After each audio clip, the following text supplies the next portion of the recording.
네, 안녕하십니까. 2022년 10월 10일 실시간 미증시 점검 좀 하겠습니다. 우선 지수부터 좀 체크할게요. 다우 산업지수가 0.5% 반등했습니다. 다우 산업지수는 뭐 글로벌 증시 대비 나스닥 대비 크게 상승한 상황이 아니어서 조정 폭이 그렇게 큰 편은 아닙니다. 뭐 앞으로도 그렇게 크게 나올 것 같지는 않고요. 지금 대략적으로 25,000 지금 29,000인데 25,000까지 가기도 쉽지 않을 것 같습니다. 29,000 지금 이미 이제 어느 정도 조정선 지금 한 60월봉선 정도는 지지받지 않을까. 걱정되는 게 이제 나스닥 쪽이죠. 나스닥 쪽입니다. 네. 나스닥 쪽도 뭐 기술주가 지금 60월 맞죠? 60월 평균 월 이동 평균선 정도 지지받고 있는데요. 얘네들의 어떤 기술주들의 시가총액 대비 영업이익, 당기순이익 비율이 굉장히 너무 높기 때문에 이 부분이 문제가 되면 좀 더 좀 조정을 받을 수 있고요. 대신에 이제 다우 산업 종목들은 그에 비해서는 제조업체들이 많이 있기 때문에 좀 덜한 편입니다. 유나이티드 헬스케어 요거 한번 볼까요? 헬스그룹 한번 잠깐 볼까요? 잠깐만요. 실시간으로 시가총액하고 영업이익을 좀 체크하겠습니다. 다우 산업지수인데 어느 정도 되는지 좀 보겠습니다.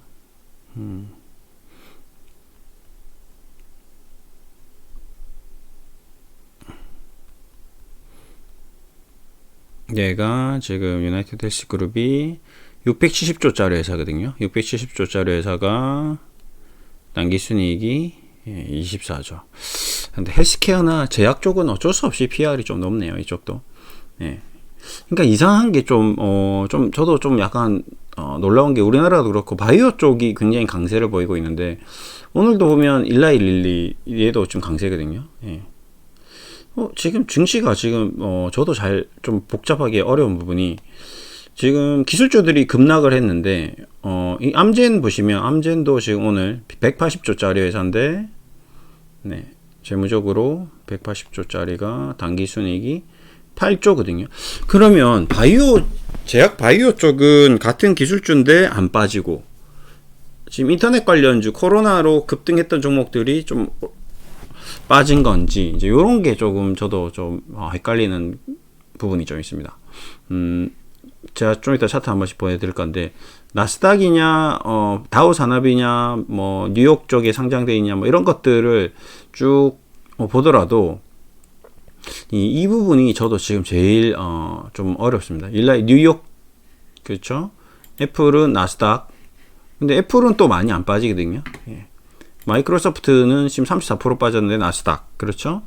네. 근데 시가총액 대비 영업이익률 구글 기술주 쪽 35% 아마존닷컴 기술주 그렇죠? 테슬라 마찬가지입니다. 나스닥 메타는 또 얘는 또 실적이나 이런 거에 대비했을 때 나쁘지 않거든요. 예, 시가총액 대비 실적, 영업이익 이런 것들, 엔비디아 마찬가지. 오히려 이제 반도체라든지 뭐 컴퓨터 뭐 그래픽 쪽이나 이런 쪽이 급격히 주가가 급락했고, 근데 그렇다고 해서 뭐 실적이나 이런 것들을 나스닥하고 비교했을 때, 그 다음에 뭐 기술주들, 그 다음에 바이오주들, 제약 바이오 쪽 이런 것들을 전체적으로 다 보더라도 정말 이렇게 명확한 기준, 재무적인 기준은 아닌 것 같다라는 생각이 좀 많이 듭니다. 예. 앞으로 미래 성장성을 우리 인류가 장기적으로 어떤 생명 연장의 꿈에 대한 그쪽 부분이 미국 쪽은 아직 여전히 강세를 좀 보이는 것인지, 예.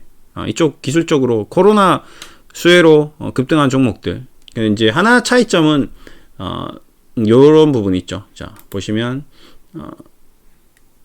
시총이 높은 것들. 유나이티드 헬스 그룹은 코로나 $200 대비했을 때 $500 이 정도 반등을 했다면 자 여기 보시면 177% 반등했다면 나스닥이 최근에 조정을 많이 받았던 뭐 메타 보시면 메타가 여기서 130불에서 380불 요 반등폭 그 다음에 엔비디아 코로나 이후에 반등폭 그 다음에 뭐 시스코 시스템즈 이런 것들이 좀 굉장히 큰 폭으로 상승한 종목들이 선조정 좀 받은 것도 좀 있는 것 같기도 하고요. 근데 또 그렇게 하나하나씩 다 맞춰보면 완벽하게 떨어지지도 않습니다. 그러니까 지금 뭔가 이 글로벌 주시장의 어떤 유동성 장세, 단순히 유동성으로만 올라간 것 같지도 않고요. 그 다음에 실적으로만 올라간 것 같지도 않고요. 그래서 좀 어려운 것 같습니다. 우리나라 뭐 지금 개별주들, 카카오나 기술주들 그런 것들, 그 다음에 바이오 종목들 비교하고 이렇게 했을 때, 시총 대비했을 때, 뭐 이런 것들 영업이익 대비했을 때 다 감안하더라도 딱 떨어지게끔 어떤 함수가 뭐 방정식이 딱딱딱딱 뭐 이게 높으면 이게 이렇게 되고 저렇게 되고 x, y 축으로 해서 y가 컸을 때 이게 값이 높아지거나 이런 게 아니더라고요. 그래서 이게 참 어렵구나, 정말 어렵구나라는 거를 또 새삼 느끼고 있습니다. 호가창을 보더라도 지금 쭉 제가 이제 오늘도 지금 방송 찍기 전에 애플하고 이렇게 쭉 보는데 이 호가창도 참 묘하죠. 우리나라 호가창하고 굉장히 좀 느낌이 다릅니다. 그리고 보시면 이 거래 퍼센테이지가 지금 0.3, 0.36, 0.35, 0.36, 0.35, 0.37 굉장히 소수점 단위로 0.81, 0.82, 0.83 이런 단위로 움직이거든요. 우리나라 호가창하고 굉장히 개념이 좀 많이 다르죠. 우리나라 호가창 이렇게 보시면 보통 이 호가 하나당 0.1%가 왔다 갔다 하거든요. 6,080원, 6,090원, 6,100원 하면 1.94, 1.77, 1.16 이런 식으로 툭툭툭 한 호가가 0.1%씩 움직이는, 얘네들 0.11%씩 움직이는 좀 차이가 좀 있습니다. 보시면 카카오뱅크도 그렇죠. 17,750원에 3.27. 근데 여기서 17,800원만 가버리면 0.27%가 올라가 버립니다. 한 호가가 이렇게 0.27씩 이렇게 크게 급격히 바뀌는데, 미증시 종목들은 대형주 기술주들은 이런 모습이 아니고 굉장히 소수점 단위로 0.036, 0.34 이런 단위로 움직인다는 게 좀 다릅니다. 그래서 이 좀 주식을 볼 때 이 호가에 단순 단타치기에도 좀 만만치가 않고요. 그 다음에 이 호가당 이 거래량 이 비드값, 이제 주어지는 값이 엄청 급변하고 있죠. 근데 생각보다 퍼센테이지 가격은 변화가 별로 없습니다. 그래서 이 큰 유동 호가성 스프레드가 이렇게 굉장히 넓죠. 스프레드가 굉장히 넓습니다. 그러니까 메타가 0.1% 움직이는데 이 많은 호가를 잡아먹고 들어가야지 와장창 시장가로 사야지 된다는 거거든요. 이런 부분이 이제 우리나라 공매도 시장하고 좀 많이 우리 공매도 시장이 좀 접목해야 되는 부분이 아닌가, 그런 생각이 좀 드는 거죠. 뭐 단순히 공매도가 이제 우리는 보시면 이제 이렇게 돼 있거든요. 공매도 때 예를 보시면 공매도 상세는 업팅률 적용 수량, 체결 금액, 뭐 예외 체결 수량, 뭐 체결 금액 이런 식으로 돼 있는데, 이런 것들 보더라도 여기서 지금 카카오뱅크가 이 만주를 여기 업팅률에 이렇게 걸어놓고 기다려버리면 이거 한 호가 잡아먹기가 만만치가 않거든요. 지금같이 시장이 안 좋은데 보시면 공매도 나중에 또 이거 하나 또 긁어 넘어질 건데, 지금 오늘 하루 종일 18%가 되었단 말인데, 이 안 좋은 장에서 개인 투자자가 저 공매도 물량을 이렇게 시장가로 이거 살 때 매수가, 우리가 가만히 있기만 해도 매수가 되는 이런 장세에서 이 호가 2,875주를 사기 위해서 계속 매수 주문을 여기 17,800원에 사 들어갔다? 난무하거든요. 할 일이 없거든요. 그럴 리가 없거든요. 그러니까 이 지금 공매도들의 어떤 움직임들이 전부 다 제가 봤을 때는 기관 투자자나 외국인 기관 투자자들의 어떤 모종의 어떤 보이지 않는, 알 수 없는 법 규정으로 잡아낼 수 없는 통정과 자전 거래가 굉장히 의심되는 그런 호가창입니다. 지금 보시면 체결량도 그렇고요. 굉장히 그런 체결량이 업팅률 적용 체결 수량이라고 했는데, 이렇게 133만 주나 업팅률 적용해서 저 위에 호가에 걸려 있는 거를 개인들이 이걸 막 사 들어갔다? 저는 그렇게 안 보이거든요. 그러니까 사는 것도 파는 것도 전체적으로 공매도 치는 것도 어떤 자전과 통정에 의심이 되는 그런 물량이다. 그래서 지금 주식시장은, 지금 우리나라 주식시장을 정상화시키기 위해서는 무조건 공매도를 한시적으로 금지하지 않는 이상은 굉장히 회복하기 힘듭니다. 지금 유동성, 지금 이 시가총, 유동 주식 수량 자체가 얼마 없거든요. 국내 주식은. 그런데도 불구하고 이렇게 되는 거는 완전히, 그리고 개인들은 공매도 하지도 못하죠. 거의 알고 전문가 등록하고 공매도 하는 거, 이거 쉽지도 않거든요. 그냥 완전 기관들의 마음 놓고 할 수 있게끔 해놓은 그런 시장이기 때문에 미국 같은 경우는 뭐 공매도가 완전 자유롭죠. 일반 개인들도 마음대로 할 수 있죠. 뭐 전문 투자자이냐 무슨 뭐 조건도 없습니다. 그냥 하고 싶으면 아무나 할 수 있게끔 그냥 이렇게 매수가 우리가 매수하듯이 매도하게끔 이렇게 편하게 만들어 놔야 돼요. 근데 그렇게 편하게 만들어 놓지도 않습니다. 우리나라 주식시장은. 근데 뭐 지금 공매도 제도를 개선하겠다 말겠다 이따위 얘기를 한다는 것 자체가 그냥 웃기는 얘기죠. 웃기는 얘기죠. 예. 아예 모든 개인 투자자 아무런 규제 없이 모든 개인 투자자가 다 공매도로 그냥 손쉽게 할 수 있는 정도 수준으로 그렇게 해놓지 않는 이상은 지금 우리는 신용을 마음 놓고 해놓고 할 수 있게 해놓잖아요. 그냥 신용 약정서 하나 쓰면 되잖아요. 그럼 공매도 약정서 하나만 쓰면 할 수 있게끔 그렇게 해줘야 되는 거거든요. 근데 그렇게 안 해주고 있거든요. 지금 그러니까 그만큼 주식시장은 지금 기울어진 운동장이고 그걸 바로잡을 생각이 없다.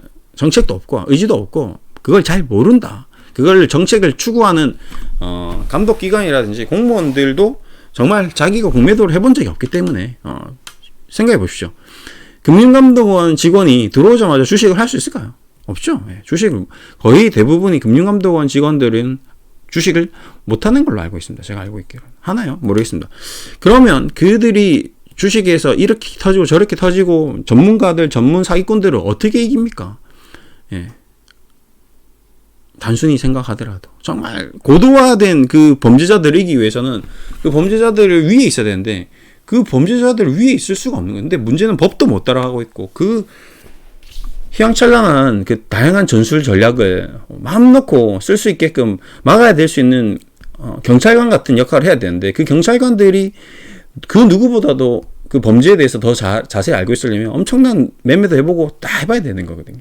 어떤 식으로 통정하는지 그렇게 해야 되는데 그게 좀 만만치 않은 것 같습니다. 제가 봤을 때는. 그런 부분이 아직도 우리나라 제도는 좀 개선되어야 되는 것 같고 오히려 외국인 기관 투자자 출신의 전문가를 영입해서 우리나라 축구가 외국인 감독을 고용하듯이 뭐 임용해서 뭐 어떻게든지 임명해서 히딩크 같은 사람이 와서 우리나라 축구를 발전시키듯이 외국인 어떤 공매도 전문가 그 다음에 뭐 금융감독원 전문가 이런 사람들을 공무원도 좀 선수를 좀 외국인으로 좀 바꿔야 되고 그 다음에 제일 좀 한 명 바꿔야 될 사람이 있죠. 우리 정말 중요한 대통령 자리도 외국인이 해야 되지 않나 싶을 정도로 정말 심각한 수준인 것 같습니다. 지금 봤을 때는 우리나라 정치에도 국가대표 축구팀처럼 외국인을 좀 초빙해서 기술 전문 뭐 고문을 도입하든지 뭐 이렇게 하지 뭐 이래 가지고는 안 될 것 같습니다. 정말 심각한 것 같습니다.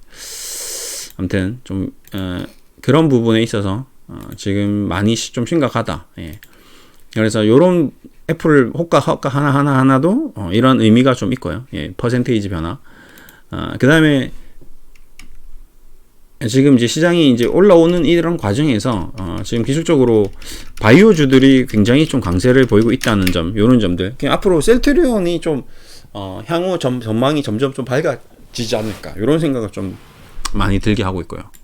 그 다음에 우리나라 지금 현대차, 기아차 오늘 장중에 좀 얘기 드렸는데 가장 강력한 반등 후보들은 현대차, 기아차, 뭐 셀트리온 헬스케어 이런 바이오 쪽, 현대차, 기아차, 셀트리온 헬스케어는 정말 좀 집중해서 좀 봐야 되지 않나. 좀 시장만 조금 턴어라운드 하면 가장 먼저 올라올 종목들이 그쪽이 아닐까 좀 생각이 많이 들고 있는 그런 상황입니다. 지금 제 개인적인 생각은요. 예. 그 외에는 뭐 지금 계속 이쪽 메타 쪽이라든지 우리 카카오 쪽이라든지 이쪽은 공매도 세력들이 그냥 마음 놓고 그냥 하고 싶은 대로 아무 규제 없이 지금 그들의 어떤 전략을 펼치고 있는 게 아닌가 좀 생각이 들고요. 결국 그들이 이제 가장 마지막에 종착점에 갔을 때 수익 실현이거든요. 그 수익 실현을 할 수밖에 없는 그 뭐라고 해야 될까요?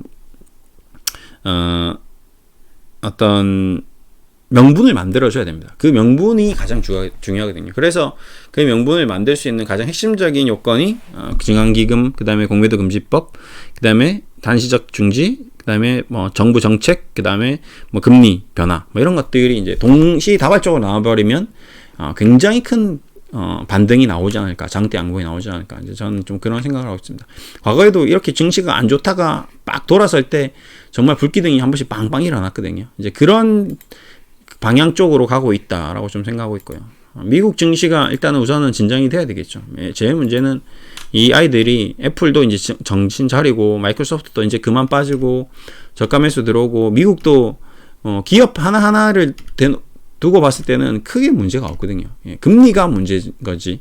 경기라든지 뭐 고용 지표라든지 뭐 부동산 지수라든지 각종 지표 하나하나를 봤을 때는 문제가 없는데 이제 요런 것들이 어떻게 제롬 파월 의장이 커멘터리를 하고 이번 뭐 FOMC 회의가 어떤 식으로 커멘트가 나오느냐에 따라서 갑작스러운 불기둥이 저는 나올 수 있을 거라고 저는 생각하고 있습니다.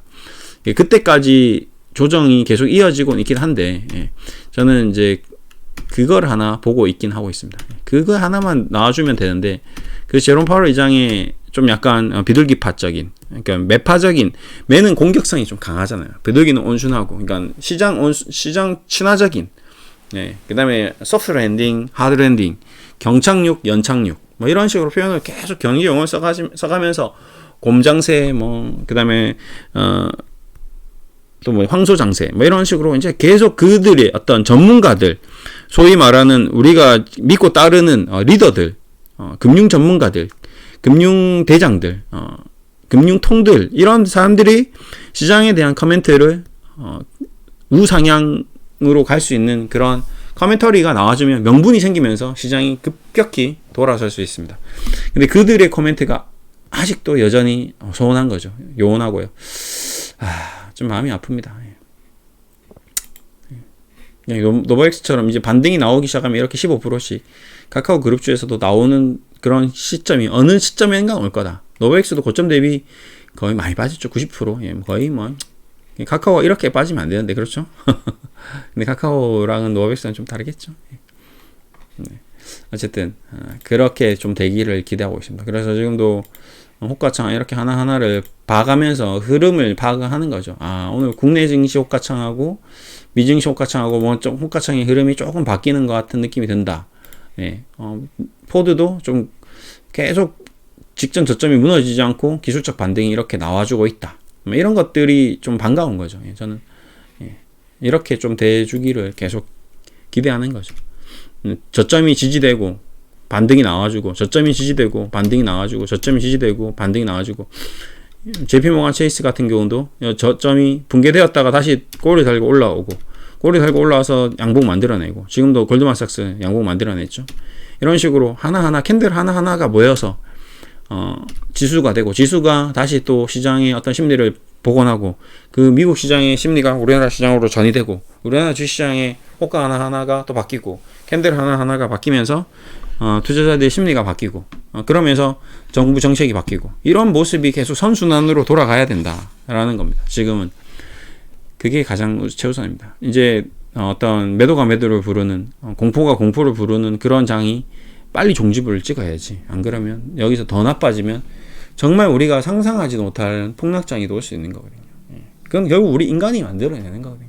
그러니까 그렇게 되기 전에 선제적으로, 제가 늘 얘기하지만 정부 정책은 뒷북을 치는 게 아니라, 우리나라 정부 정책이 한 번도 이렇게 선제적으로 사전 예방 차원에서 하는 거를 제가 본 적이 없는 게 좀 안타깝긴 한데, 이번만큼은 좀 선제적으로, 이미 소 다 잃고 다 떠나간 뒤에 외양간을 제발 좀 고치지 마시고, 미리 소 나가기 전에, 개인 투자자들이 민심을 잃기 전에, 정부 정책에 대해서 신뢰를 할 수 있게끔 다 실망하고 이제 더 이상 신뢰하지 않는 때 부랴부랴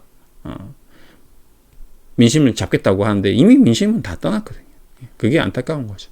그게 머리가 좋아야 되는 겁니다. 미리 항상 예견하고 준비하고 공부하고 그들의 마음을 이해하려 애쓰는 그 마음 하나가 모여가지고 결국 국민들의 전체적인 마음이 되는 거거든요. 근데 지금 완전히 제가 봤을 때는 떠나버린 것 같습니다. 이제는 만만치 않아. 이제는 돌려놓기가 좀 쉽지 않을 것 같다. 그리고 우리 국민들도 쉽게 그 군중심리라는 게 쉽게 바뀌지 않거든요. 이번에도 제가 군중심리 책을 읽었는데, 군중이 모이기 시작해서 심리가 바뀌기 시작하면 정말 대한민국 최고의 지성인 똑똑한 집단도 그 군중심리 안에 들어가 버리면 그들의 심리 속으로 그냥 파고 들어가 버리거든요. 그냥 모든 인간들의 마음이 그 하나의 마음이 된 것처럼 다들 들고 일어서게 되는 거죠. 과거에 박근혜 정부 탄핵 때처럼 하야시킬 때처럼 그렇게까지 갈 수밖에 없는 그런 어떤 길목을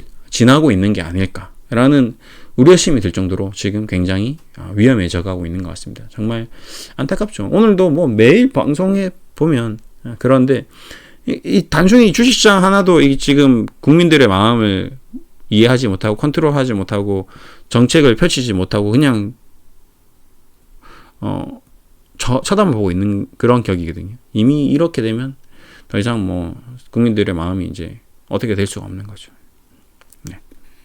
항상 선제적으로 욕을 먹더라도 뚝심 있게 밀어붙이는, 먼저 사고를 치더라도 선 대응 후 보고 해야 되는 그런 시점이 오지 않았나, 이런 생각이 좀 듭니다. 일단은 미증시가 지금 조금 살아나네요. 그렇죠? 다우산업지수도 1% 반등 나오고 나스닥도 좀 반등이 나오고 요대로 좀 반등을 하고 이제 여기서 추가적으로 우리 어떤 주요한 주식시장을, 경제시장을, 글로벌 어떤 경기 흐름을 좌지우지할 수 있는 주요한 핵심 인물들이 방향을 우상향으로 좀 틀어주는 그런 커멘터리를 앞으로 좀 계속 해주면서 시장을 살려주기를 기대하면서 마무리하겠습니다. 늦은 밤인데요. 또 이 계속 시청해주시고 많이 걱정해주시고 많이 도움을 주셔서 항상 감사합니다. 앞으로도 좋은 커멘트를 많이 할 수 있도록 최선을 다하도록 하겠습니다. 감사합니다.